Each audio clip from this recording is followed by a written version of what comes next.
As Ford CEO, Mark Fields pushed for more tech.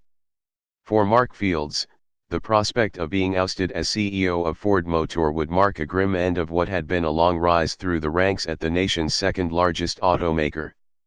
Reports say Fields will lose his job Monday as the automaker shifts to a new CEO, Jim Hackett, the former head of office furniture maker Steelcase, who came aboard a year ago to head Ford's Smart Mobility, a division that looks at transportation more broadly than just cars. Ironically, Ford's Compensation Committee cited Fields' creation of the mobility division in a filing with the Securities and Exchange Commission as a key reason that explains why he was given a pay package last year worth $22.1 million. Fields is known for being smart and tough, an executive who never ducked a fight when he came to making a case for his beliefs. In public, he exuded an easy confidence. A Rutgers graduate with a Harvard MBA, Fields distinguished himself in foreign postings. He was best known for transforming Japan's Mazda, at a time a Ford unit, from a money loser in the early 2000s into a winner. He also served as executive vice president for Ford of Europe. In 2002, he moved back from Japan to take several posts, including heading Ford's North and South American operations starting in 2005. He became known for not backing down when he made a decision.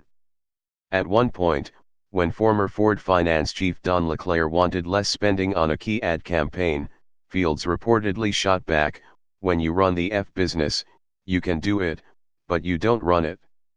You're the CFO. So, I'll take your counsel, but that's it," according to the book American Icon, by Bryce G. Hoffman. When former Ford CEO Alan Mulally created a war room to track the company's progress and encourage top managers to own up to trouble spots, Fields was the first to show the courage to step forward and warn that a scheduled vehicle launch had fallen behind. Mulally was apparently impressed. He elevated Fields to chief operating officer and the heir apparent in 2014, pushing him past several other executives who also had racked up enormous accomplishments. As CEO, Mulally was known for his One Ford plan, uniting the company and its products after decades of largely separate business units around the world serving their own markets. But Fields set a different course. He set out to revive Lincoln, Ford's flailing luxury car unit.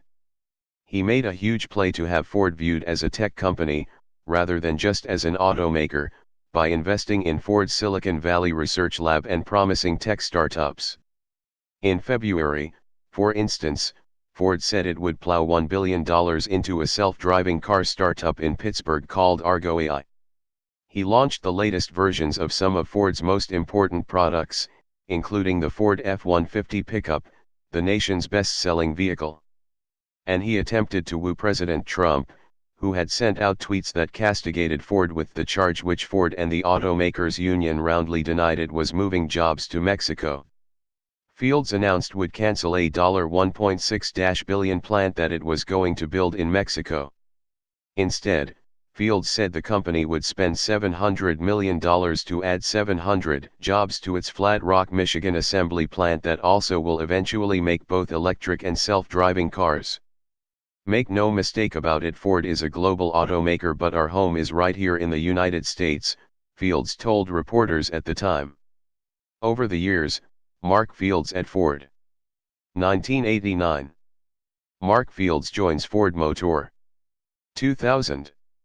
He named to CEO of Mazda in Japan, which was owned by Ford at the time. 2002.